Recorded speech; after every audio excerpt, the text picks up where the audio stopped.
கிருபையும் இரக்கம் உள்ள தேவன். நமது பிள்ளைகள் மேல் மிகவும் அன்புள்ள தேவன்.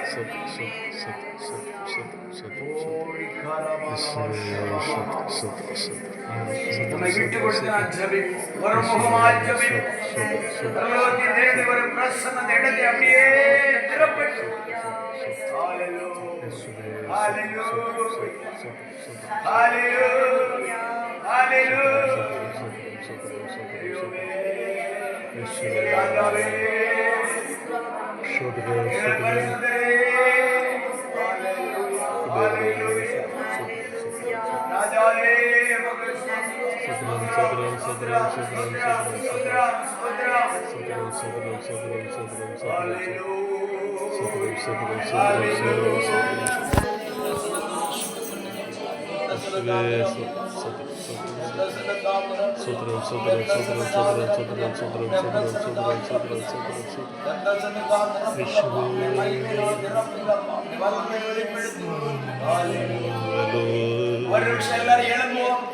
நன்றி சொல்லி ஆண்டவர் பிள்ளைகள் பெரியவர்கள் அப்படி எழுந்து ஆண்டவருக்கு நன்றி சொல்லி இந்த நாளில் இந்த இல்லத்திலே கூடி வர ஆண்டவர் செய்த பெரிய கிருபையை நினைத்து கரங்களை தட்டி எல்லாரும் ஆண்டவரை ஸ்தோத்திரிப்போம். எல்லா தடைகளும் இயேசுவின் அதிகாரத்தின் நாமத்தினாலே உடைக்கப்பட்டு போவதாக. அந்தகாரத்தின் தீயெல்லாம் உடைக்கப்பட்டு போவதாக.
மற்றும் பிள்ளைகள் ஒவ்வொருவருடைய குடும்ப வாழ்க்கையிலும் தேவனுடைய ஆசீர்வாதம் பெருக ஆண்டவரே இரக்கம் செய்ய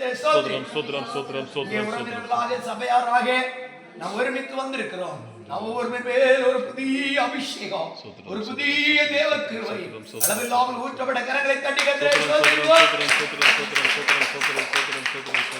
தொடர்ந்து ஆசீர்வதித்தரும்படி ஜெபம் பண்ணுங்க.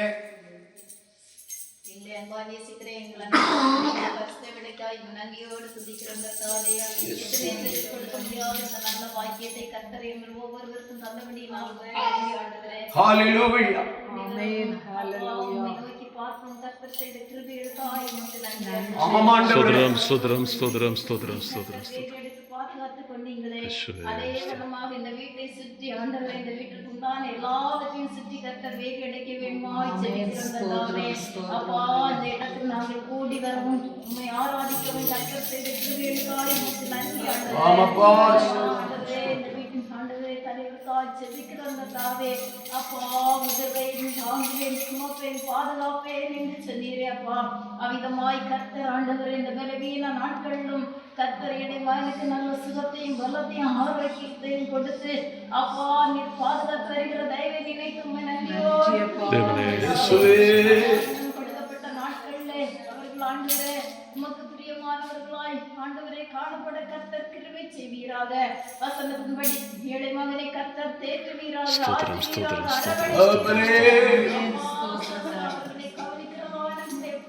நல்ல ஆண்டவரே சுகபலம் ஆரோக்கியங்களை கர்த்தர் கட்டளையிட வேண்டுமாய் ஜெபிக்கிறோம்.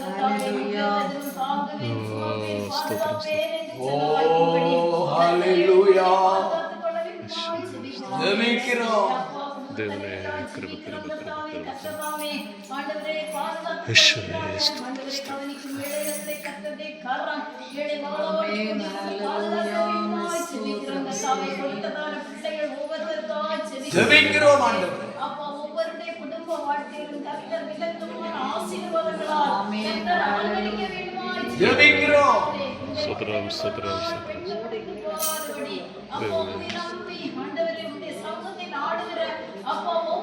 யேசுவே ஸ்தோத்திரம் ஸ்தோத்திரம் ஸ்தோத்திரம் ஸ்தோத்திரம் ஹல்லேலூயா.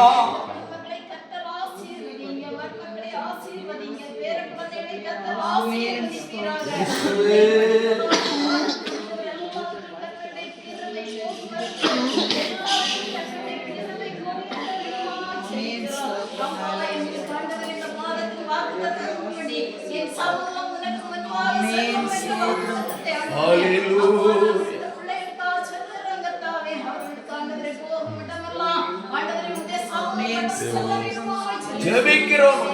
அப்பா நாங்கள் ஆண்டவரே இந்த இடத்துக்கு வந்த ஒவ்வொருவருக்கும் நல்ல சுகத்தையும் பலத்தையும் ஆரோக்கியத்தையும் கர்த்தர் கொடுத்து ஆண்டவரே இந்த இடத்துக்கு வந்தது ஆண்டவரே அப்பா ஒவ்வொருவருக்கும் கர்த்தர் கிருபை செய்யுங்க. ஹல்லேலூயா. அப்பா மனவேதனைகளோடு பிரச்சனைகளோடு பாரங்களோடு அப்பா இருக்கிற ஒவ்வொருவருக்கும் ஆண்டவரே சமாதானத்தின் தேவன் கூடியிருந்து வழிநடத்த வேண்டுமாய் ஜெபிக்கிறோம். சுகத்தை விரும்புகிற கர்த்தர் நீங்க தாமே ஒவ்வொருவருக்கும் நல்ல சுகபலம் ஆரோக்கியத்தை கொடுத்து ஹல்லேலூயா. நேரத்தில் ஆண்டவரே கொடுக்க போகிற செய்திக்காய் ஜெபிக்கிறோம். ஜெபிக்கிறோம் ஆண்டவரே. அப்பா பாஸ்டரினுடைய கரத்திலே தந்து ஜெபிக்கிறோம். இயேசுவே. அப்பா இங்க வந்திருக்கிற ஒவ்வொருவருக்கும் அது ஆண்டவரே நீங்க கொடுக்கிற வாக்கு ஆண்டவரே அப்பா ஒவ்வொருவரும் ஆண்டவரே அதை பிடித்து நிற்க கர்த்தர் கிருபை செய்கிறாங்க. காதுள்ளவன் கேட்க கடவுளை ஹல்லேலூயா. அப்பா உங்களுடைய பிள்ளைகளுக்காக நீங்க பேச வேண்டுமாய் ஜெபிக்கிறோம். கர்த்தர் பேசி கேள்விப்படுங்க. மீந்திருக்கிற நேரத்தில் எல்லா பொறுப்பையும் கர்த்தர் நடத்துங்க. குற்றங்கள் குறைகளை மன்னிங்க. இயேசுவின் நாமத்தில் ஜெபிங்கள் எங்கள் ஜீவனுள்ள நல்ல தகப்பனே. ஆமென். அப்படியே உட்காருவோம். நாம் ஒரு சிலராய் கர்த்தருடைய சமூகத்திலே அருமையான இந்த பிள்ளைகளுடைய இல்லத்திலே நாம் கூடி தேவனை நாம் ஆராதிக்கக்கூடிய நல்ல சூழ்நிலை, நல்ல சந்தர்ப்பத்தை ஆண்டவர் வந்து பெரிய கிருபை. அருமையான ஐயாவுடைய வாழ்க்கையில் கடந்த நாட்கள் அந்த பயங்கரமான விலகினம் அவர்களை மிகவும் வேதனைப்படுத்தினது. இனிமேல் அவர்கள் இந்த உலகத்திலே பிழைத்திருக்க முடியுமா என்று சொல்லக்கூடிய கேள்விக்குறியிலே மிகவும் கஷ்டப்பட்டார்கள். ஆண்டவர் இறங்கி இருக்கிறார். அநேக தேவ பிள்ளைகளுடைய கண்ணீரின் ஜெபம் அருமையான தம்முடைய மகனை மட்டுமா தாங்கி இருக்கிறது. இன்னும் நல்ல பலனை கொடுத்து நடத்த அவர்களுக்காக எல்லாரும் ஜெபிப்போம். அதுபோல அருமையான தாயார் ரொம்ப பலகீனம்தான். ஆனால் இந்த பலகீனத்து மத்தியில் ஆண்டவர் மட்டுமாக பாதுகாத்தார், வழி நடத்தினார். அதுக்கு நன்றி.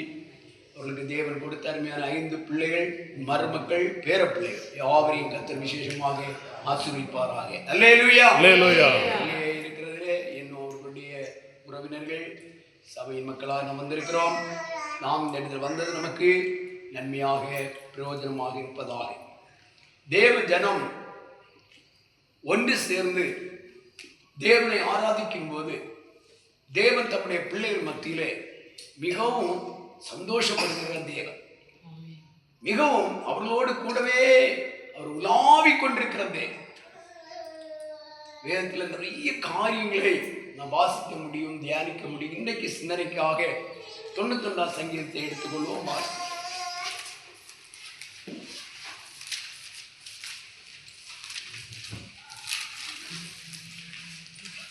91 சங்கீதத்தை வாசிங்கள். கொஞ்சம் கொஞ்சமா வாசிங்க பாப்பா.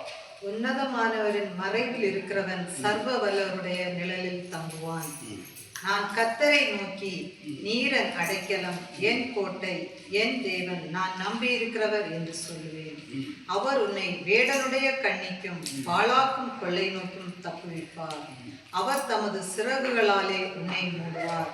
அவர் செட்டைகளின் கீழே அடைக்கலம் புகுவாய். அவருடைய சத்தியம் உனக்கு பரிசையும் கேடகும் ஆகும். இரவில் உண்டாகும் பயங்கரத்துக்கும் பகலில் பறக்கும் அம்புக்கும் இருளில் நடமாடும் கொள்ளை நோய்க்கும் மத்தியானத்தில் பாழாக்கும் சங்காரத்திற்கும் பயப்படாதிருப்பாய். உன் பக்கத்தில் 1000 பேரும் உன் வலது புறத்தில் 10,000 பேரும் விழுந்தாலும் அது உன்னை அணுகாது. உன் கண்களால் மாத்திரம் நீ அதை பார்த்து துன்மார்க்கருக்கு வரும் பலனை காண்பாய். எனக்கு அடைக்கலமாய் இருக்கிற உன்னதமான கர்த்தரை உனக்கு தாபரமாய் கொண்டாய். ஆகையால் பொல்லாப்பு உனக்கு நேரிடாது, வாதை உன் கூடாரத்தை அணுகாது. உன் வழிகளிலெல்லாம் உன்னை காக்கும்படி உனக்காக தம்முடைய தூதர்களுக்கு கட்டளையிடுவார். உன் பாதம் கல்லில் இடராதபடிக்கு அவர்கள் உன்னை தங்கள் கைகளில் ஏந்திக் கொண்டு போவார்கள். சிங்கத்தின் மேலும் விரியன் பாம்பின் மேலும் நீ நடந்து பால சிங்கத்தையும் வலு சர்ப்பத்தையும் மிதித்து போடுவாய். அவன் என்னிடத்தில் வாஞ்சையாய் இருக்கிறபடியால் அவனை விடுவிப்பேன். என் நாமத்தை அவன் அறிந்திருக்கிறபடியால் அவனை உயர்ந்த அடைக்கலத்திலே வைப்பேன். அவன் என்னை நோக்கி கூப்பிடுவான், நான் அவனுக்கு மறு உத்தரவு அருளி செய்வேன். ஆபத்தில் நானே அவனோடு இருந்து அவனை தப்புவித்து அவனை கனப்படுத்துவேன். நீடித்த நாட்களால் அவனை திருப்தியாக்கி என் ரட்சிப்பை அவனுக்கு காண்பிப்பேன். நல்ல ஒரு அருமையான பாதுகாவலின் சங்கீதம். இந்த அருமையான 91ஆம் சங்கீதம் யூதர்கள் மத்தியிலே இந்த 91ஆம் சங்கீதத்தை ஒவ்வொரு நாளும் தூங்க போகும்போது இதை வாசித்து அப்படியே போய் தூங்குவார்களாம்.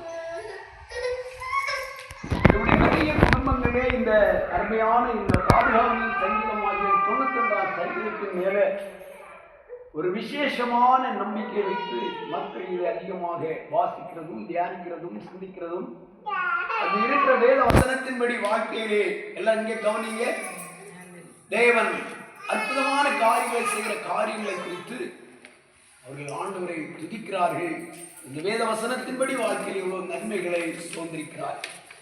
நாம் சில நிமிஷங்கள் கர்த்தருடைய சமூகத்தில் இந்த அருமையான இந்த வேத வசனத்தை கொஞ்சம் நாம் சற்று நாம் தியானிக்க போகிறோம். இந்த மாதத்தினுடைய வாக்குத்தத்த வார்த்தை, என் சமூகம் உனக்கு முன்பாக செல்லும். அருமையான சகோதரி அவர்கள் ஜெபித்த போது அந்த வசனத்தை எடுத்து சொல்லி ஜெபித்தார். தேவனுடைய சமூகம் ஒரு தேவ பிள்ளைக்கு முன்னாலே கடந்து போகும்போது பெரிய பாதுகாவல், பெரிய ஆசீர்வாதங்கள் அதுக்குள்ளே வைக்கப்பட்டிருக்கு. தேவ சமூகம் நமக்கு முன்னாலே கடந்து போவதற்கு முன்பதாக அதிகாலை எழுந்திருந்த ஆண்டவருடைய சமூகம் கேட்க வேண்டும், ஆண்டவரே உம்முடைய சமூகம் இன்றைக்கு எனக்கு முன்னாலே வர வேண்டும். தேவ மனிதராகிய மோசே கேட்கிறார், ஆண்டவரே உம்முடைய சமூகம் எனக்கு முன்னால் வராவிட்டால் நான் என்ன செய்வேன்? ஒரு தேவ பிள்ளைகளுடைய வாழ்க்கையில ஆண்டவருடைய சமூகம் எப்போது நமக்கு முன்னாலே கடந்து வர வேண்டும். தேவ சமூகம் நம்மோடு கூட இருக்கும் போது நம்முடைய குடும்ப தலைவருக்கு பாதுகாவல் கிடைக்கும், பிள்ளைகளுக்கு பாதுகாவல் கிடைக்கும், குடும்ப தலைவிக்கு பாதுகாவல் கிடைக்கும். இந்த நாள் பகல் மாலை வேளையில அருமையான 91ஆம் சங்கீதத்தை வாசி கேட்டோம். அதில் 10, 11 வசனங்களை ஒன்று வாசிப்போம்.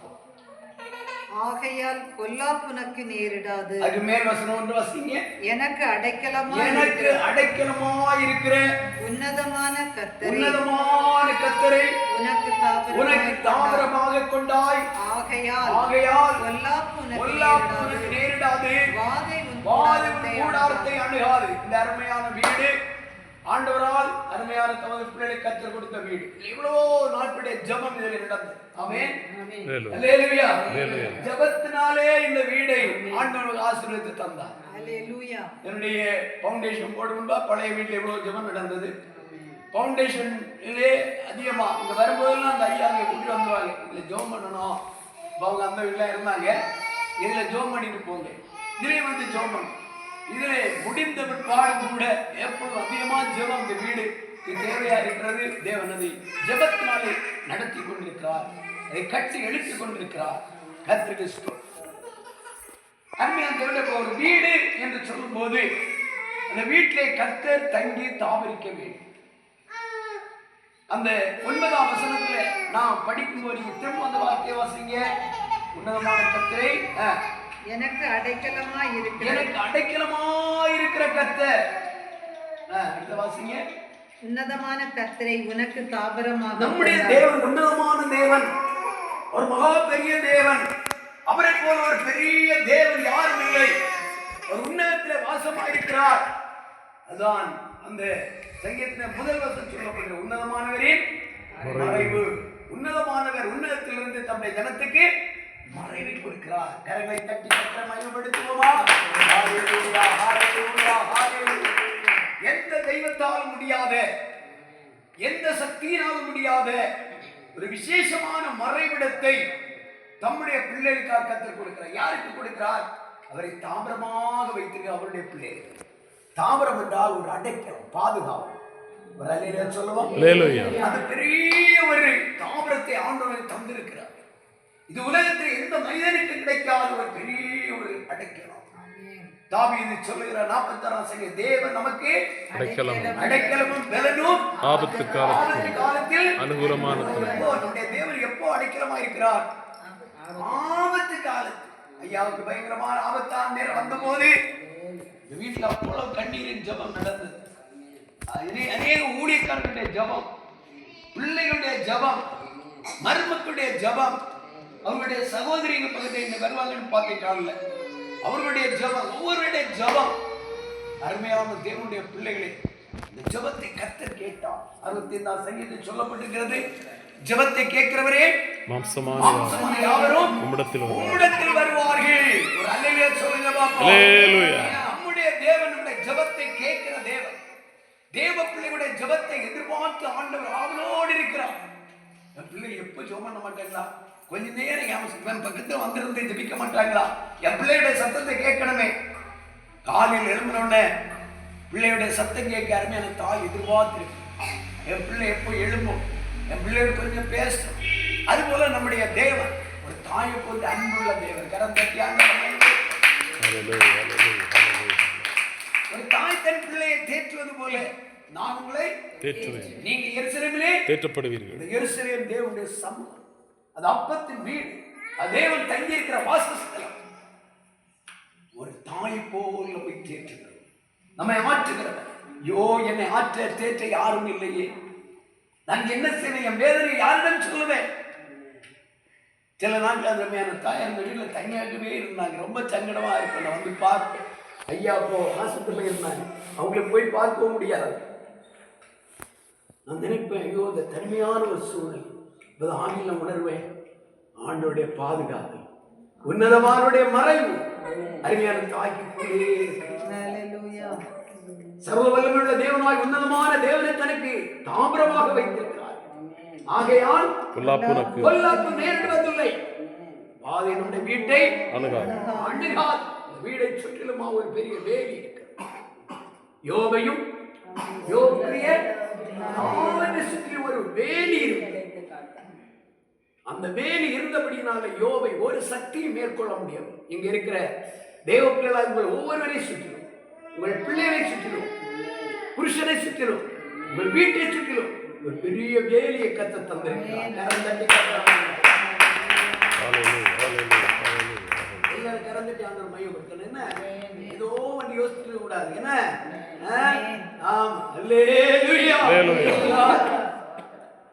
நாம் தேவ சமூகத்துல அந்த வேலை சரியான பிரகாரம் ஒழுங்கா இருக்கணும்.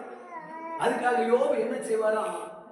பிள்ளைகளுக்காக வேண்டி போய் பலி செலுத்துவார். என்ன செய்வாரா? பலி செலுத்துவார். நம்முடைய பிள்ளைகளுக்காக நான் காலையில் எழுந்தி பலி செலுத்தணும். அதுக்கு ஒரு புறாக்குஞ்சியோ ஒரு ஆட்டுக்குட்டியோ ஒன்றும் தேவையில்லை. நமக்காக வேண்டி ஆண்டவராக இயேசு ஜீவ பலியாக தன்னை ஒப்பு கொடுத்திருக்கிறார். கிருபாதார பலியாக தன்னை ஒப்பு கொடுத்திருக்கிறார். ஆகையினாலே நாம் தேவ சமூகத்தை அதிகாலை எழுந்து எனக்காக பலியாக அடிக்கப்பட்ட நேசரே, நம்முடைய சமூகத்தில் வந்திருக்கிறேன். என் பிள்ளைகளுக்கு நீங்க தான் பாதுகாப்பு, என் புருஷனுக்கு நீங்க தான் பாதுகாப்பு, என் வீட்டுக்கு நீங்க தான் பாதுகாப்பு.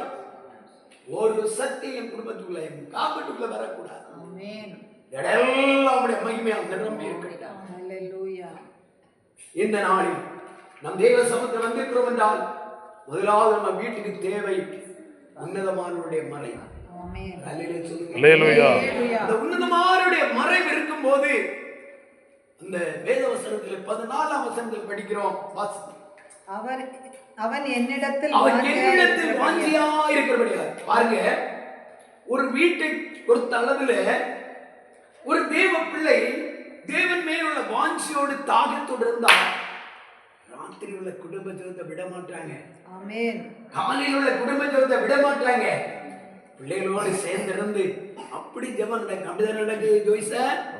அருமையான தேவனுடைய பிள்ளைகளே, நம்ம குடும்பத்தில் ஜெபம் தேவை. அதோடு நிறுத்தக்கூடாது. தனித்திருந்து ஜெபிக்கணும். தனித்திருந்து ஆண்டவரோடு கூட தனித்தனியா ஜெபிக்கணும். இந்த வாலிப பிள்ளைகள் நல்ல ஜெபிக்கிற பிள்ளைகளா இருக்கணும். இங்க இருக்கிற தேவ பிள்ளைகள் நீங்கள் எல்லாரும் ஜெபிக்கிற பிள்ளைகளா இருக்கணும். எந்த இடத்துல ஜெபம் இருக்கிறதோ அங்கே சொல்லப்பட்டிருக்கிறது, பாதை உன் கூடாரத்தை அணுகாது, உன் வழியில் எல்லாம் உன்னை காக்கும்படி தூதனுக்கு தேவன் கட்டளையிடுவார்.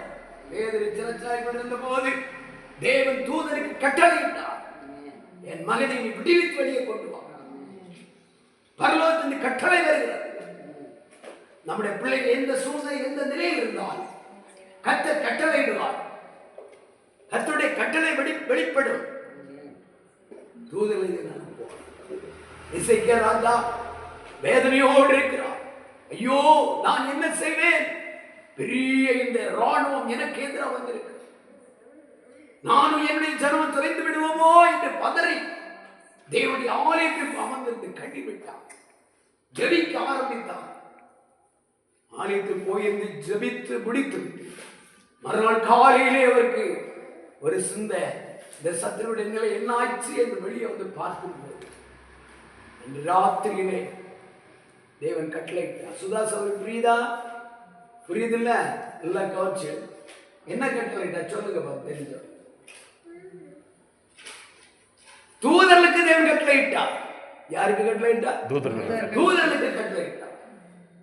அந்த செய்தியை தூதர்கள் அறிந்த உடனே ஒரே ஒரு தூதன் உரிமையின பட்டயத்தோடு சத்துருக்கள் மத்தியில் வந்து எல்லா சத்துருகளையும் அவன் வெட்டி வீழ்த்தினான். அங்கே பார்க்கும்போது பெரிய திராய் கூடிய இந்த ஜனம் எல்லாம் வெட்டு கிடக்கு. 1,85,000 ஒரே ராத்திரியில் ஒரே நிமிஷத்தில் விழுந்தார். காரணமாயிருந்த அந்த ராஜா பயந்து ஓட ஆரம்பித்தான். கடைசி அவனுடைய வாழ்க்கை அவன் இது அவனுடைய விக்கிரக ஆராதனை கோயிலுக்குள்ளே போய் தன் தெய்வத்தை வணங்கும் போது அவன் மகன் அவனை வெளியே கொண்டு வந்தாரை வெட்டி கொண்டு விட்டான். இந்த நாள் ராத்திரி வேளையில் தேவனுடைய வார்த்தை இருக்கிற தேவ பிள்ளையே, உங்களுடைய வாழ்க்கையிலே நீங்கள் தேவனை தாவரமாய் கொண்டிருந்தால், உன்னதமானவருடைய மறைவிடத்தில் நீங்கள் இருந்தால், ஒரு சக்தி உங்களை மேற்கொள்ள முடியாது. ஆமென். ஹல்லேலூயா. ஹல்லேலூயா. தேவன் நன்னை அடைக்கலமே, என் கோட்டையும் மறைவும், அவர் சத்தியம் பரிசையும் கேடகமாம், என் நம்பிக்கையும் அவரே. அவர் சத்தியம் பரிசையும் கேடகமாம், என் நம்பிக்கையும் அவரே. அவர் சேட்டையின் கீழ் அடைக்கலம் புகழே, தம் சிறகுகளால் மூடுவார். அவர் சேட்டையின் கீழ் அடைக்கலம் புகழே, தம் சிறகுகளால் மூடுவார். அல்லேலூயா. அல்லேலூயா. அவன் என்னிடத்தில் வாஞ்சியாயிருக்கிறபடி அவனை நான் விடுவிப்பேன். நாமத்தை அவன் அறிந்திருக்கிறபடியால் அவனை உயர்ந்த அழைத்து வைப்பேன். இந்த நாள் இந்த மாலை வேளையிலே இந்த குடும்பத்தை பொறுத்த அளவில் அவருடைய வாஞ்ச தாகம், அவருக்கு ஆண்டவரை தேடின ஒரு விசேஷமான ஒரு அனுபவம் இன்னைக்கு அவர்களை உயர்ந்து அடைத்ததிலே அவருடைய 5 பிள்ளைகளையும் தேவன் உயர்ந்து அடைத்தது. இந்த நாள் மாலை வேளையிலே நாம் ஒவ்வொருடைய குடும்பத்திலும் வாஞ்சியோடு ஆண்டவரை தேட வேண்டும். நமக்கு ஒரு தாகம் இருக்க வேண்டும். என் வாழ்க்கையிலே நான் இப்படி இருக்கிற ஆண்டவருக்காக ஏசாயா 42 படிக்கிற, நீ என் பார்வையில் அருமையானவனானபடியால் கனம் பெற்றாய், நான் உன்னை சிநேகித்தேன். நம்ம உலகம் சிநேகிக்கல. உலகம் நம்மை வெறுக்கிறது, வேண்டாம் என்று இழிவாய் பேசுகிறது, நம்மை தூசிக்கிறது, நமக்கு எதிரடியான காரியங்களை செயல்படுத்துகிறது. நம் கருத்தினாலே பல நன்மைகள் பெற்றவங்க நமக்கு எதிரடியாகவே செயல்படுகிறார்கள். ஆனால் ஒன்று நம் ஆண்டவர் நம்மை நேசித்தார். நம்மேல் அன்பு வைத்தார். கையில் உன்னை எடுத்து மெய்யாய் அரவணைத்து கண்ணீர் யாவும் துடைப்பேன். கையில் உன்னை எடுத்து மெய்யாய் அரவணைத்து கண்ணீர் யாவும் துடைப்பேன். நீ செய்யும் ஜெபங்கள் கேட்டு பெய்வேன். ஆசீர்வாதங்கள் நையாது காத்திடுவேன். நீ செய்யும் ஜெபங்கள் கேட்டு பெய்வேன். ஆசீர்வாதங்கள் நையாது காத்திடுவேன். மகளே மகளே உன் இதயத்தை தாராயோ, இப்போ தாராயோ, இப்போ தாராயோ. அவனிடத்தில் வாஞ்சியாக இருக்கிறபடியால், என் நாமத்தை அவன் அறிந்திருக்கிறபடியால் அருமையான தேவனுடைய பிள்ளையை வாழ்க்கையை உயர்த்துகிறவர் தேவன். அது ஒரு மனுஷனால் முடியாது, மனுடைய சக்தியால் பலத்தினால் முடியாது. குதிரை யுத்த நாளுக்காக ஆயத்தமாக்கப்பட்ட ஜெயமா கர்த்தரால் இருக்குது. அவருடைய சமத்துல அவர் கட்டளை இடணும். என் மகனை உயர்த்தணும், என் மகளை உயர்த்தணும், என் பிள்ளைகளை மேன்மைப்படுத்தணும். அவர் கட்டளை இடணும். அவர் சொல்ல ஆகும், கட்டளை நிற்கும். எந்த எதிர் சக்தி நமக்கு எதிராக எழுப்பினாலும் ஒரு சக்தியும் நம்மையும் நம்ம குடும்பத்தை எழுந்திய முடியாது, ஓடவே முடியாது. காரணம் என்ன? 4 பக்கம் கர்த்தருடைய தூதருடைய பாதுகாப்பு.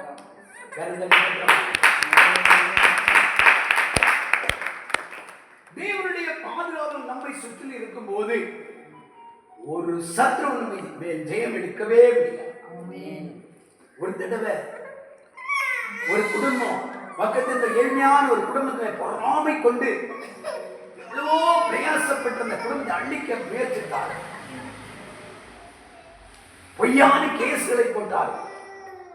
அது ஒன்றிலே அவர்களுக்கு ஜெயம் எடுக்க முடியல. கடைசியாக ஒரு பயங்கரமான மந்திரவாதிகளுக்கு போய் இந்த குடும்பத்தை இதை விட்டு அழித்து தள்ள வேண்டும் என்று ஒரு மந்திரவாதி அணுகி காய்த்து சொன்னார். அப்போ அந்த மந்திரவாதி கேட்கிறான், அவர்கள் எப்படிப்பட்டவர்கள் இங்கே கவனிங்கம்மா, குழந்தை அறிவுண்டே இருக்கட்டும், நீங்க எங்க பார்த்துட்டு சரியா? இன்னைக்கு இப்ப ஆண்டுக்கு வரைய இருந்தா குழந்தை பேர் நம்ம போவோமோ எனக்கு தெரியாது இல்ல. பாருங்க, இந்த மந்திரவாதி கேட்கலாம் எத்தனை பிள்ளைகள் இருக்கு, யாரெல்லாம் இருக்கு. அது அவளுக்கு புருஷன் இல்லை, 3 பிள்ளைகள்.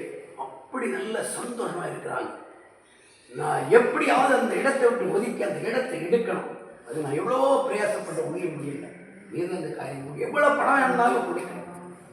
கடைசியில் பாருங்க, அந்த மந்திரவாதி அவன் கேட்கிற பெரிய தொகை. உடனே அந்த மாதிரி நல்ல ஐஸ்வர்யவான் அல்லவா, உடனே அவன் சரி கொடுக்கிறேன் என்று சொல்லி பணத்தை கொடுக்க முன்னணியில் வேறுதான் பணத்தை கொடுத்தான். இந்த மந்திரவாதி இந்த குடும்பத்துக்கு எதிராக கிழிச்சு 1-2 ஆவிகளை ஒன்றிற்கு ஒன்று அனுப்பினார். அந்த ஆவிகள் எல்லாம் எங்களால் அந்த குடும்பத்தை ஒன்று செய்ய முடியாது என்று வந்துவிட்டார். கடைசியாக அவனுக்கு பெரிய ஒரு ஆவியை ஏவி விட்டான். அந்த ஆவி அக்கினிக்குள்ளே கடந்து போய் நினைத்த காரியத்தை நிறைவேற்றிக் கொண்டு வரும்.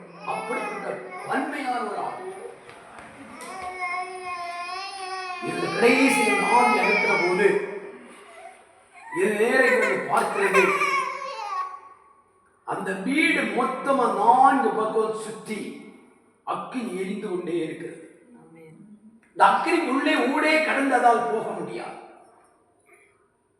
கடைசியாக எவ்வளவு முயற்சி பண்ணி முடியாமல் நேர மந்திரவாதியிடம் இருந்தது. என்னால் இதை செய்ய முடியாது, என்னால் இதை மேற்கொள்ள முடியாது. மொத்தமா பெரிய அக்கினி 4 பக்கம் சுற்றி எரிந்து கொண்டு. அப்போது அந்த மந்திரவாதி கேட்டார், அது யார்? இந்த பெண்மணி யார்? அவர் என்ன செய்கிறார்? எந்த தெய்வத்தை அவள் ஆராதிக்கிறார்? இந்த ஆவி எழுதி கொடுத்தது, அவள் ஒரு மெய்யான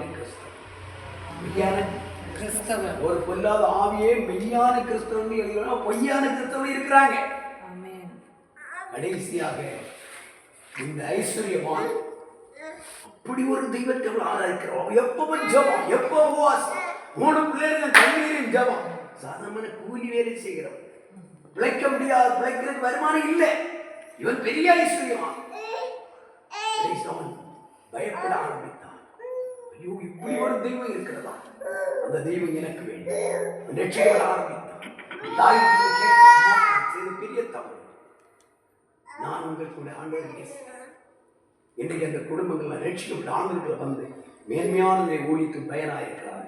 இந்த நாள் மாலை வேளையிலே தேவனுடைய வார்த்தை இருக்கிற தேவ பிள்ளையே, நீ கர்த்தரை நீ தாம்பரமாய் கொண்டது உண்மையானால், உன்னதமான தேவனை உனக்கு புகலிடமாய் கொண்டது உண்மையானால், ஒரு சத்து உன்னை ஒரு பிள்ளைகளை தொடர்ந்து இந்த குடும்பத்தின் பிள்ளைகள் வெளி தேசத்தில் இருக்கிறார்கள். அவர்கள் எங்கே இருந்தாலும் அந்த இடத்துல தேவ பாதுகாப்பு இங்கிருந்து கடந்து. ஏன் தெரியுமா? நீங்க உங்க பிள்ளைகளுக்காக ஜெபிக்கிற ஜெபம் தூபமாக எழுந்து யாருக்காக, எந்த இடத்துக்காக, எந்த காரியத்துக்காக ஜெபிக்கிறீங்களோ அந்த காரியத்தை நிறைவேற்றி கொண்டு திரும்பவர். உண்மையாய் ஆண்டவருக்குள்ள இருக்கிற ஒரு தேவ பிள்ளை உண்மையாய் ஜெபித்தால் அந்த ஜெபத்துக்குள்ள இருக்கக்கூடிய பவர், அந்த ஜெபத்துக்குள்ள இருக்கக்கூடிய பலம், அந்த ஜெபத்துக்குள்ள இருக்கக்கூடிய ஜீவன் மகா. ஆமென். ஹalleluya. ஹalleluya. அந்த சாட்சியோட தேவியத்தை கேட்டா தெரியும். எத்தனையோ சாட்சி, 1-2 சாட்சி. ஒரு தடவை அந்த அம்மா வண்டியை கொண்டு போயிட்டே இருக்கும். வண்டியை கொண்டு போயிட்டு இருந்தாங்க. ஒரு பெரிய ஒரு ஆபத்தா சொல்ல மாட்டேன். இயேசு இயேசு இயேசு இயேசு அவ்வளவுதான் தெரியும். எப்படி அந்த வண்டி உரிக்கப்பட்ட இடத்தை ஜம்மன்னு தெரியும். யாரும் தூக்கி விட்டது. ரொம்ப ஒரே ஆச்சரியம். அது ஏன் தெரியுமா? ஆண்டவரை புகலிடமாய் கொண்டபடினால, தாமரமாக கொண்டபடினால ஆண்டவருடைய கரம் அப்படியே தூக்கி தேவன் தம்முடைய தூதனுக்கு தேவன் கட்டளை இடுகிறார். இந்த வீட்டில் உள்ள அருமையான பிள்ளை எந்த இடத்தில் இருந்தாலும் இந்த பெற்றோருடைய ஜெபம் ஒரு நாள் வீணாகி அந்த பிள்ளைகளுக்கு ஜெபிக்கிற ஜெபத்துக்கு பலன் உண்டு. நாம் எப்படி ஜெபிக்கிறோம்? எவ்வளவு நேரம் ஜெபிக்கிறோம்? அந்த மந்திரவாதி அந்த காரியத்துல, அந்த அந்த ஐஸ்வர்யனுடைய காரியத்தில் சொன்ன காரியத்தில் அந்த அம்மா இரவும் பகலும் ஜெபம் அப்படி ஜெபிக்கும். எந்த நேரம் என்று ஆண்டவர் மகிமைப்படுத்தும். அப்படி கரங்களை உயர்த்தி வைத்துக் கொண்டு ஆண்டவர் ஆர்ப்பரித்துக் கொண்டே இருக்குமா. பரலோகத்திலிருந்து தேவனுடைய மகிமை அந்த வீட்டுக்குள்ள இறங்கி கொண்டே இருக்கும். ஒரு சிறிய வீடு, இந்த மனுஷன் இருக்கிற பெரிய வீடு. எத்தனை பெரிய வீடா இருந்தாலும் இந்த பூமிக்குரிய கூடாரம் எல்லாம் அழிஞ்சு போகும். அதை அவன் நினைக்கல. ஆனா இந்த அம்மாவோடு கூட இருக்கிற தேவன் மகா பெரிய தேவன் என்பதை அவன் நம்பிக்கை அறிந்து கொள்ளல. இந்நாள் இந்த மனிதன் அறிந்தான், அவன் ரட்சிக்கப்பட்டான். தேவனுடைய பிள்ளைகளை மாற்றப்பட்டான். இந்த நாளில் உங்கள் பிள்ளைகளுக்காக நீங்கள் எப்படி ஜெபிக்கிறீர்கள்? உங்கள் புருஷனுக்கா எப்படி ஜெபிக்கிறீர்கள்? உங்கள் தேவைகளுக்கா எப்படி அவன் என்னிடத்தில் வாஞ்சையா இருக்கிறபடியா அவனை நான் என் நாமத்தை அவன் அறிந்திருக்கிறபடி அவனை உயர்ந்த அடைக்கத்தை கொண்டு வைக்க தேவனால் முடியும்.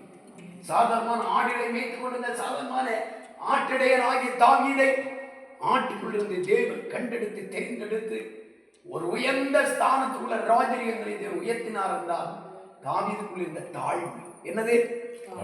சொல்லுங்க, தாழ்மை. வேதத்திலே தாவீதை குறித்து கர்த்தர் சொல்லுகிறார், என் இருதயத்துக்கு ஏற்ற. இந்த நாள் மாலை வேளையிலே தேவ சமுதிர தேவ பிள்ளைகளே, உங்களுடைய இருதயம் தேவனுக்கு ஏற்றதாய், உங்களுடைய வாயின் வார்த்தைகள் இருதயத்தின் தியானம் தேவனுக்கு பிரியமாய், உங்கள் மேல தேவன் பிரியம் கொள்ளட்டும். மனுஷன் பிரியமாய் பேசலாம், அன்பாய் பேசலாம், நல்லவர்கள் என்று சொல்லலாம். மனுஷன் சொல்லி பிரயோஜனம் இல்லை. தேவன் நம்மை பற்றி என்ன சொல்கிறார்? தேவன் நம்மை குறித்து என்ன யோசிக்கிறார்? அவர் நம்மை என்ன மார்க் வைத்திருக்கிறார்? நம்மை பற்றிய சாட்சி என்ன? நாம் தேவ சமூகத்தில் வந்திருக்கிறோம். ஆண்டவரே, என்னை இன்னும் பரிசுத்தப்படுத்து, நான் அவங்க பிரியமான காரியங்களை செய்ய கிருபைத்தான். கர்த்தருக்கு பயந்து அவருடைய கிருபையை காத்திருக்கவே கர்த்தர் வசனங்கள் வாசிங்க. 147 சங்கீதம். ஹல்லேலூயா, ஹல்லேலூயா. தமக்கு பயந்து தமது கிருபைக்கு காத்திருக்கிறவர்கள் மேல் கர்த்தர் பிரியமாயிருக்கிறார். கர்த்தர் பிரியமாயிருக்கிறார். கர்த்தர் நம்ம பிரியமாயிருக்க வேண்டும். தானியேலை பற்றி கர்த்தர் சொல்லுகிறார், என் பிரியமான புருஷனாகி தானியேலே 21 நாட்களுக்கு ஜெபித்தார். அநேக நாட்கள் ஜெபித்தார். தனக்கு அந்த சோதனை மத்தியில் போய் ஜெபித்தார். தானியேலுடைய வாழ்க்கையில் அவர் ஆசீர்வதிக்கப்பட முதல் காரணம் ஜெபம். ஜெபம். இங்க கவனிக்கமா, என்ன வேணும்? என்ன வேணும்? எல்லாம் இங்க கவனிங்க. ஓ ஹல்லேலூயா. ஓ ரபாலபா ஷபரிவி கபாபாபாபாபாபா. ஜெபம் இல்லாவிட்டால் வெற்றி இல்லை, ஜெயம் இல்லை. ஜெபம் இருந்தால் உனக்கு உயர்வு, உன்னை உயர்த்துகிறவர் கர்த்தர். நம்ம எவ்வளவுதான் முயற்சி பண்ணி பிரயாசப்பட்டாலும் ஒரு வீட்டை கட்ட வேண்டும் என்ற சும்மா கட்ட முடியாது. ஒரு இடத்தை வாங்க வேண்டும் என்ற சும்மா வாங்க முடியாது. எல்லாம் ஜெபம். அவர்களுக்கு வாஞ்சையா இருக்கிறபடியால் அவரை விடுதலை கர்த்தருடைய கையில் இருக்கிறது. கர்த்தர் நினைத்தால் என்ன விடுதலை வேணும், எல்லாவற்றிலும் விடுதலை கிடைக்கும். நீ தண்ணீர்களை கிடக்கும் போதே, நீ ஆறுகளை கிடக்கும் போது,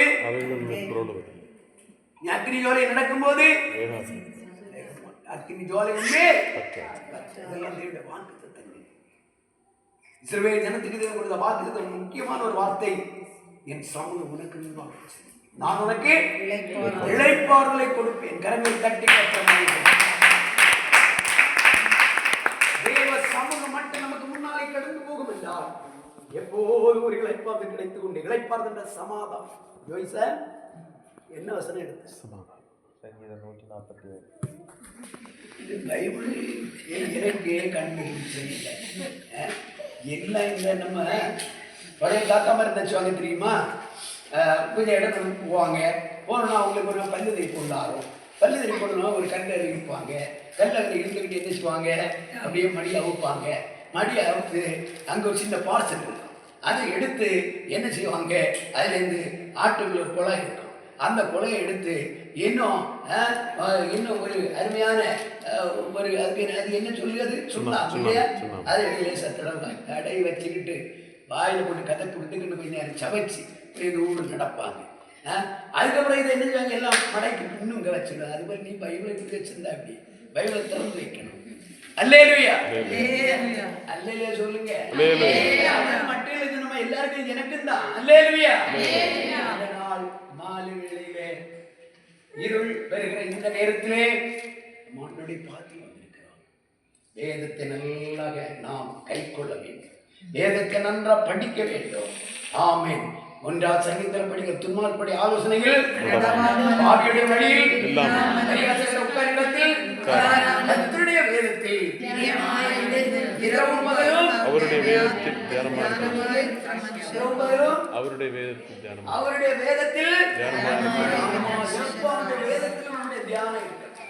ஒரு நாள் யாத்திரையில் போய் கொண்டே இருக்கிறேன். ஒரு மனுஷன் பக்கத்தில் இருந்தேன், நான் அது பக்கத்தில் உட்கார்ந்துட்டேன். அந்த மனுஷன் முணுமுணுத்தை கொண்டு வருகிறார். இந்த ஆள் என்ன முணுமுணுக்கிறார் என்று கவனமாய் கவனிக்கும் போது தன் தெய்வங்களுடைய ஸ்லோக வார்த்தைகள், அந்த வசனங்களை சொல்லிக் கொண்டே இருக்கிறார். இதை கேட்க நான் அங்கே உட்கார்ந்துருந்தேன். எனக்கு ஒரு சீட்டு வேற கிடைக்காதா என்று சொல்லிக்கிட்டு நான் மறுபக்கத்தில் போய் உட்கார ஒரு சூழ்நிலை கிடைக்கும். தோஷக்குறியெல்லாம் போட்டு அவ்வளவு உறுதியாக இருந்தார். ஏன் நான் எதுக்கு சொல்கிறேன் என்றால், அவரவர்கள் நம்பிக்கையை வைத்திருக்கக்கூடிய தெய்வங்கள் மேல் அவ்வளவு பற்றுதலாக இருக்கிறார். யாத்திரை செய்கிறோமா, வீட்டில் எழும்புகிறோமா, உட்கார்கிறோமா, வேலை செய்கிறோமா, அந்த நேரத்தில் எல்லாம் அப்படியே வாயில் கத்தரை தூக்கி வந்து கொண்டே எப்பொழுதும் வந்து கொண்டே இருக்க வேண்டும். தேவனை மையப்படுத்திக் கொண்டே இருக்க வேண்டும். அப்ப தேவனுடைய பிரசன்னம் நம்ம அப்படியே பாதுகாக்கும். நம்ம வீட்டில் வேலை செய்கிறோம், அந்த நேரத்தில் ஆண்டவரை துதிக்கிற தூக்கி நம்ம வாயை விட்டு பிரிந்து போகக்கூடாது. கர்த்தரை ஆசீர்வாதம். கடந்த நாள் முழு ஆண்டவர் எவ்வளவு நன்மைகளை செய்வார். உன்னதமான மரபினர்கள் சர்வர்களுடைய நான் கர்த்தரை நோக்கி நீர் என் அடைக்கலம். உரிமை பாராட்டி சொல்கிறார், நீர் என்னுடைய அடைக்கலம். புருஷன் மனைவிக்கு எவ்வளவுதான் அடைக்கலம் கொடுக்க முடியும்? ரொம்ப அன்பா நேசித்து சொல்லலாம், நான் உன்னை கைவிட மாட்டேன், நான் பார்த்துக்கிறேன். ஆனா என்ன அடைக்கலம் கொடுக்க முடியும்? ஒரு வீட்டுல 2 பேர் பக்கமாக கட்டில படுத்திருக்கிறாங்க, புருஷன் மனைவி. ஆனா திடீரென்று புருஷனுக்கு பயங்கரமான பலகீனம் தாக்கி ஐயோ ஐயோ என்று சத்தம் போடுறாங்க. இங்க கவனிங்க, நான் சொல்றேன்.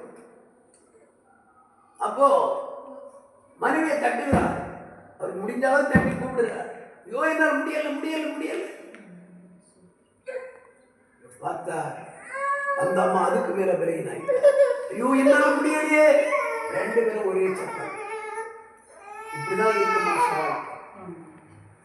சரியான உச்ச துணையாக இருப்பது ஆண்டவராகிய தேவன். அவரால் மட்டும்தான் நமக்கு துணைவராக இருக்க முடியும், பாதுகாவலாக இருக்கும். ஆகையினாலே ராத்திரி குடும்பத்தும் போக ஒரு குறிக்கப்பட்ட நேரம் ஆண்டோடைய பாத்திரம் போய் கண்ணி வெடி நல்லா ஜோம் பண்ணி அவருடைய செட்டில் மறைவு உங்களுக்கு கிடைக்கட்டும், அவருடைய பாதுகாவல் உங்களுக்கு கிடைக்கட்டும், அவருடைய அரவணைப்பு கிடைக்கட்டும். மனைவி நல்லா இருக்கிறது, புருஷன் நல்லா நேசித்து பாசமா பேசும். அப்புறம் போய் பிள்ளைங்க ஆகி அந்த நிறங்கொலை எல்லாம் கெட்ட உடனே ஐயா ஒரு நாள் உனக்கு தீனம் தீராது இப்படி ஆயிடும். ஒரு கடைசியில இப்படிப்பட்ட நானும் கெட்டிட்டு வந்து இப்படி அதே குடும்பங்கள்ல எத்தனையோ பிரச்சனை. தேவ பிள்ளைகளே, அவருடைய அன்பு, அவருடைய இரக்கம், அந்த அன்பை நம்ம ஒவ்வொரு நாளும் ருசிக்கணும். எப்படி ருசிப்பது? வாசித்து பாருங்க. சங்கீதம் 2ஆம் சங்கீதம் கடைசி வசனம் 11ஆம் வசனம் வாசி. 12 வாசி. குமாரன் கோபம் கொள்ளாமலும் நீங்கள் வழியிலே அழியாமலும் இருக்கும்படி அவரை யுத்தம் செய்யுங்கள். கொஞ்ச காலத்திலே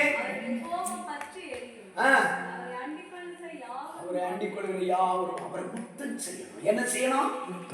யுத்தம் என்பது அவரிடத்தில் காட்டுகிற அன்பு. ஒரு கரங்கள் தட்டி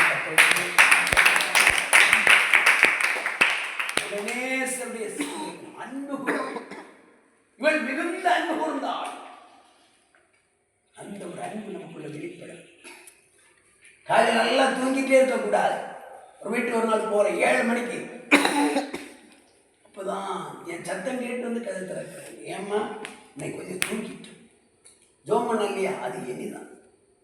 பிள்ளைங்க போகணுமே 8:30 மணிக்கு ஸ்கூலுக்கு. இப்படிதான் அதே குடும்பம் இல்லை.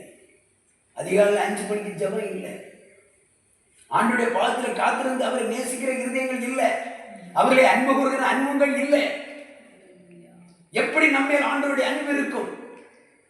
என் பிரியமே ரூபவதி என அழைத்திடும்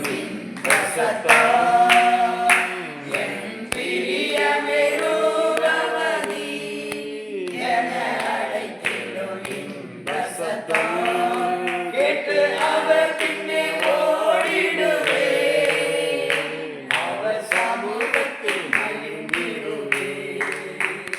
கேட்டு அவர் கட்டி ஓடிடுவே, அவர் சமூகத்தில் மகிழ்ந்திடுவே. இயேசுவே ஆத்மநேசரே சாரோனி ரோஜாவும் நீதி புஷ்பமுமா பதினாயிரங்களில் சிறந்தோர், பதினாயிரங்களில் சிறந்தோர். நேசருடைய பாதத்தில் அமர்ந்திருந்து அவரோடு கூட கொஞ்சம் நேரம் உலாவி அவரோடு கூட அன்பு காட்டி அவரை நேசித்து பாசமாய் அவரோடு கொஞ்ச நேரம் பேசினார். இந்த நாள் இந்த வேளையில நம்ம வீட்டுக்குள்ள விதமான ஜபம் இருக்கிறதா?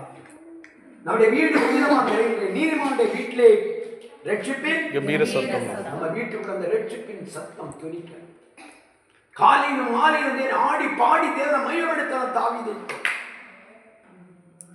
நம்முடைய பிள்ளைகளுக்காக நம்ம தியாகம் பண்ணி ஜெபிக்கணும். பிள்ளைகளை சொத்து மட்டும் சேர்க்க அல்ல, வீடு கட்ட மட்டும் அல்ல, பிள்ளைகளுக்காக வேண்டி அவர்களை ரட்சிப்புகளை நடத்தி அவர்களை ஆண்டோடைய அன்புக்குள்ளே வழி நடத்தி அவர்களுக்கு நித்தியத்தை வீட்டை அமைக்கப்படுத்த வேண்டும். இந்த பூமியும் வீடும் ஆஸ்தியும் எல்லாம் அழிந்து போ. எல்லா பூமியில இருக்கோ இல்லையோ கவலைப்படக்கூடாது. இருக்கிறதை நினைத்து நாம் பெருமை பாராட்டுகிறோம், இல்லை என்று நினைத்து கவலைப்படவோ செய்யக்கூடாது. எப்படி தேவன் நம்மை நடத்துகிறாரோ அப்படியே நாம் போகிறோம். அந்த அவருக்கு சித்தமான பாதை நாம் போய்கொண்டே இருக்கிறேன். அவருக்கு சித்தம் இல்லாத ஒரு காரியம் நமக்கு வேண்டாம். ஒரு அகிலே சொல்லுங்க, அவருக்கு சித்தம் இல்லாத காரியம் நமக்கு வேண்டாம். அவருக்கு சித்தமானது எதுவோ அது மட்டும் நமக்கு போகும். அவருக்கு சித்தமான வழியில் நாம் நடக்கும்போது அந்த பாதையை நமக்கு சமாதானத்தை கொண்டு ஆறுதலை கொண்டு வரும், சந்தோஷத்தை கொண்டு வரும், ஒரு திருப்தியை கொண்டு வரும், ஒரு நன்மையை கொண்டு வரும். சத்துரு நம்மை ஜெயம் எடுக்க முடியாது. கர்த்தர் தம்முடைய தூதனை அனுப்பி நமக்காக அவருடைய கிரியை ஒரு வெளிப்படுத்திக் கொண்டே இருக்கிறார். இந்த அருமையான இந்த வேளையிலே நான் நினைக்கிறேன், இங்க நெய்யூரில் நாங்கள் வந்த நேரத்தில் இதோ அநேகம் தேவ பிள்ளைகள் என வேண்டியவர்கள் சைக்கிள் கொண்டு வருவாங்க. இப்பதான் புதிதாக வாங்கிட்டு இருந்தோம், ஜோம் பண்ணுங்க. பைக்கை கொண்டு வருவாங்க, காரை கொண்டு வருவாங்க. நான் ஜோம் பண்ணிட்டு சந்தோஷப்படுவேன். பரவாயில்ல, நான் எனக்கு வாங்கணும்னா எனக்கு வேணும்னு எதிர்பார்க்கவே இல்லை. உண்மையாக சொல்றேன், இந்த ஆண்டு எல்லா வாகன வசதி கற்று தந்திருக்கிறார். பிள்ளைகளுக்கு திரவிதமாக ஆசிரியத்திருக்கிறார். ஒரு அலையா சொல்லி அந்த வாகனத்தில் தான் இப்போ நாங்கள் வாங்க எதுக்காக தேவன் நம்ம அந்தந்த காலங்களில் எப்படி நம்ம நடத்துகிறாரோ அது பாதை போயிட்டே இருக்கு. நம் தேவை அவருக்கு தெரியும். அவர் நம்மை நடத்த போதுமா? நம்முடைய காரியம் அவருடைய கையில். நான் உலகத்தான் அல்லாத போல உலகத்துக்குள்ளே சிந்தித்து கவலைப்பட்டு கலங்கி கலங்கி கலங்கி எப்போ வேதனையோடு ஓடிக்கொண்டிருக்கிறார்கள்.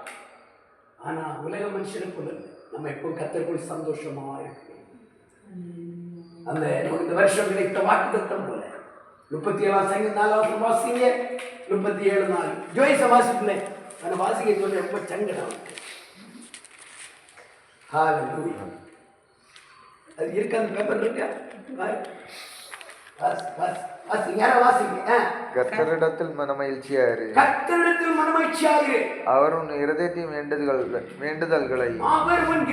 வேண்டுதல்களை உனக்கு அருள் செய்வார். பாத்தீங்களா, நம்ம தருவார். அவங்க பிள்ளைகளுக்கு என்ன வேணும் அவருக்கு அவர் தகப்பன். ஆனா அவரிடத்துல எப்படி இருக்கணும்? சில பிள்ளைகள் என்ன கொடுத்தாலும் நிலவு இருக்காது, பெற்றோட மூச்சு எடுத்துட்டே ஏசப்பாடுல எப்படி இருக்கணும்? சந்தோஷமா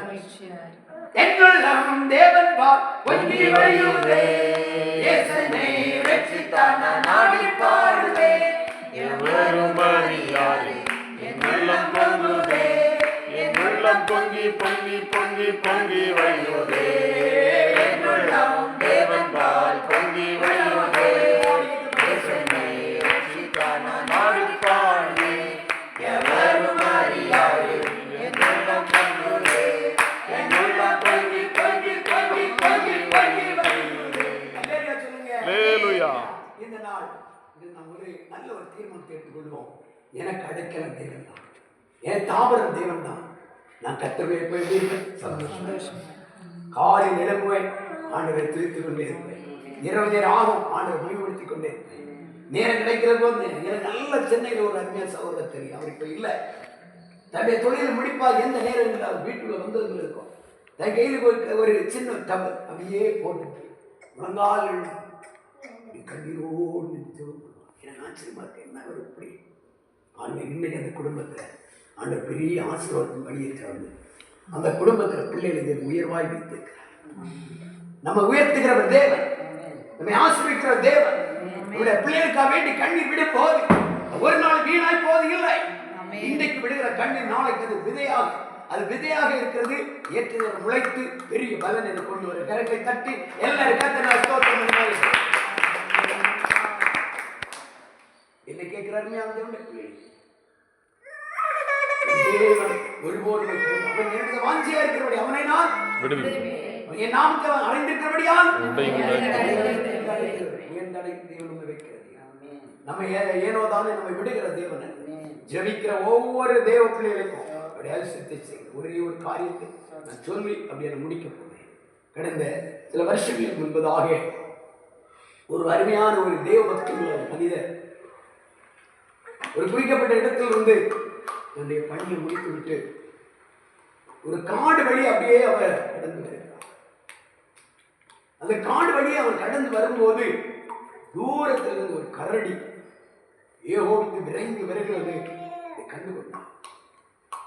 இயேசுவே, நான் இதில் நான் தப்ப முடியாது என்று சொல்லி ஆண்டவருக்கு நன்றி சொல்லி ஆண்டவரை நீர் உதவி செய்ய ஆண்டவரை உதவி கேட்டார். சற்று பக்கத்தில் நெருங்கி போக போக கரடி எங்கு வந்து கொண்டிருக்கிறது. ஒரு பெரிய ஒரு பாறையில் ஒரு சிறிய ஒரு கேப் கண்டார். அந்த கேப்பு உள்ளே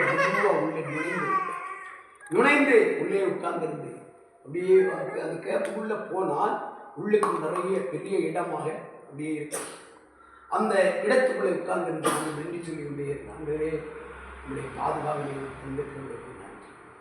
இந்த கரடி வந்து பாருங்க, இவர் போன அதே இடத்தை சூளம் அடித்துக் கொண்டு அந்த பெரிய பாறை அப்படியே சுற்றி வந்து கொண்டே இருந்தது. அன்றைக்கு ராம் முழுவதும் இருந்த அந்த அருமையான பக்திமான் ரோமண்டி கொண்டிருந்தார். காலை நேரமானது, ஒரு மெதுவாக அந்த இடத்திற்கு வெளியே வர ஆரம்பித்தார்.